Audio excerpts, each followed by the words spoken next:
explain that though. That's Exactly that moment. All the emotion, everything. You did that. Or even like I could take it even further and say I could imagine him feeling like, oh, you did all that because you're jealous and you're trying to put on a show, not realizing that you disrespected me, crossed my boundaries, provoked me, and you know what? Before you even left the country, there was disrespect. There was disrespect. Yeah. In another continent. And another across the same. Yeah. on some Monica all across the ocean for you. These don't deserve it.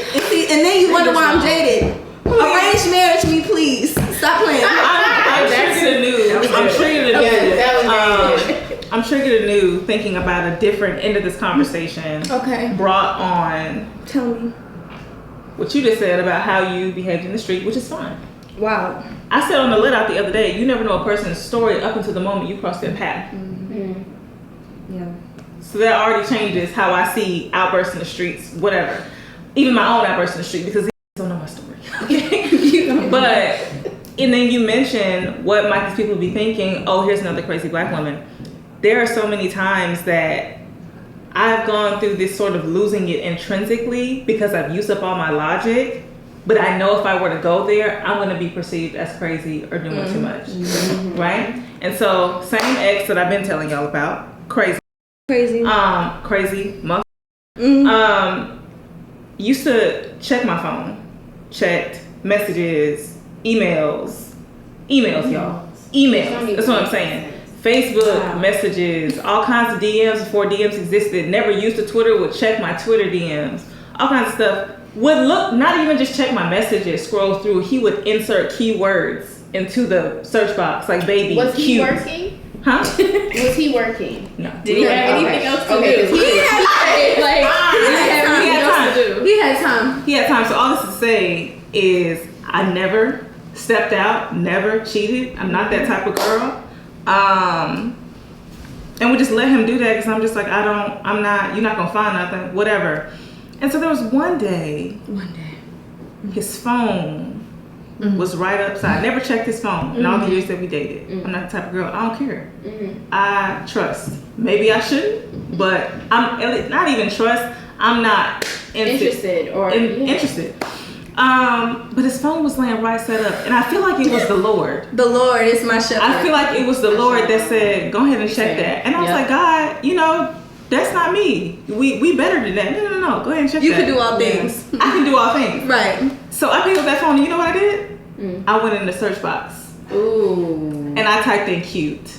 I typed in baby. And you know what else he would do?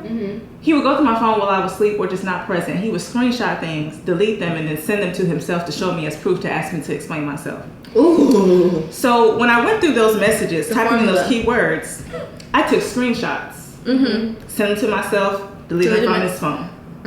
I went in photos, because he did that to me. Screenshot, send them to myself, delete from his phone. I found trails of inappropriate behavior and cheating.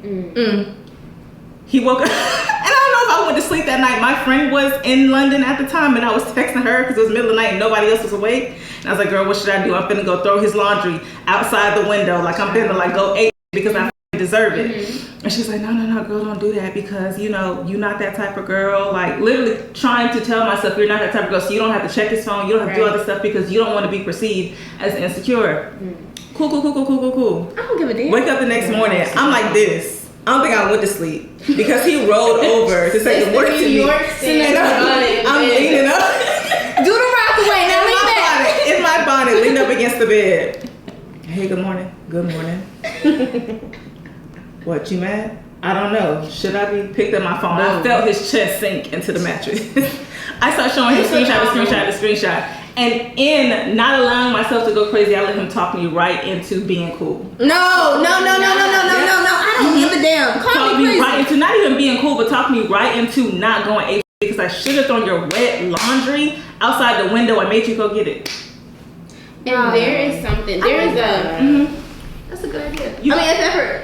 And I will say, just to jump forward, I would like to let you know I did get my redemption a little bit later because we all backslide sometimes. It was a moment of backsliding. I woke up the next morning and was like, "Get out." Oh, I don't have no car. Get out. Yeah. I want you at my house. Walked home 7 miles. Don't. That's his business. Text me. Well, my feet was hurt. Don't give. You know what? You know what me to get You know, your sister just talk. You stress about 7 miles. 7 miles? Talk to the ancestors about it. Talk to the ancestors about it. Yeah, don't care nothing about it. There's a superpower that I have found. What is it? This recently, very recently. Not caring if a man walks out my life. Yes, that's the most important thing. Yeah. Because there's a lot of fear, and I don't want to act too crazy. I don't want to go off too wild. I don't want to say the wrong thing because I don't want to push him away. But sometimes you need to push away what he is bringing to the table. Because what I, even like listening to your story, right? You became him. Girl, it was giving mirror. Damn. You know, his behaviors began to be you. And if you had continued, because luckily you had that strength to say, no, this is wild, goodbye. But a lot of women end up in relationships where they become that person, and then years down don't know why they're still there, don't know why they can't shake him, don't know why, because you're not even you no more, sis. You just become a reflection of, you just waiting to react, you're just waiting to do something to put yourself in a position to do the most again. What are you gonna say? Oh, man, that just reminds me of something I used to think, is that when I was in situations similar to these that we're talking about, I remember I thought that he had me. Like I felt like there was a girl that was so sweet and lovely and beautiful that I couldn't access, and he was the only person who had it. So I didn't want to leave myself with him. I didn't want to leave me with him. So I would just stay there because at least I had accessibility to that. And so the concept of like, oh, you know, like you no longer know who you are because you're with this person. It just reminds me of that thought process. And then back to God, he was just like, you know, I see what you're trying to do. There's infinite versions of you.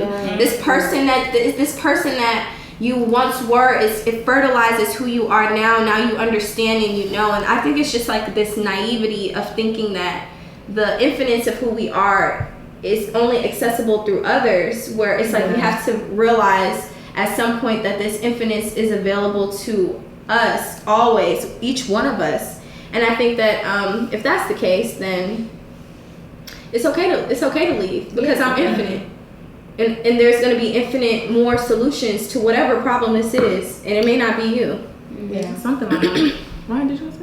I actually do have a point. Okay. So this is the thing about me. I listen and observe, and then I'm like, okay, what hasn't been said? Let me say it. So I've actually read this book, and there's a couple of books that kind of go in like tandem with this book, but it's called The Power Now. Yes! Eckhart Tolle! That's my man. So he talks about, you know, basically how important it is to be present, and how important it is to find that within, that light within you, because we all have it, right?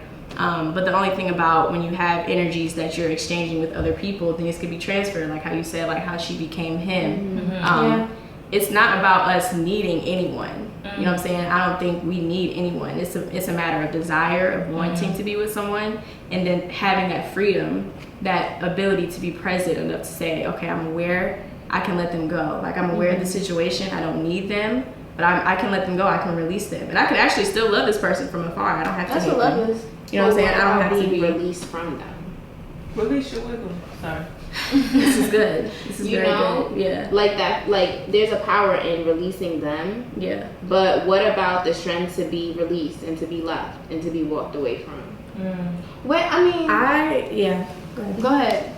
I personally think that while I have an experience with an ex where I feel like I may have released this man, but this man still has a tie on me, because we all know ties are very strong and very real. Soul ties, any type of tie.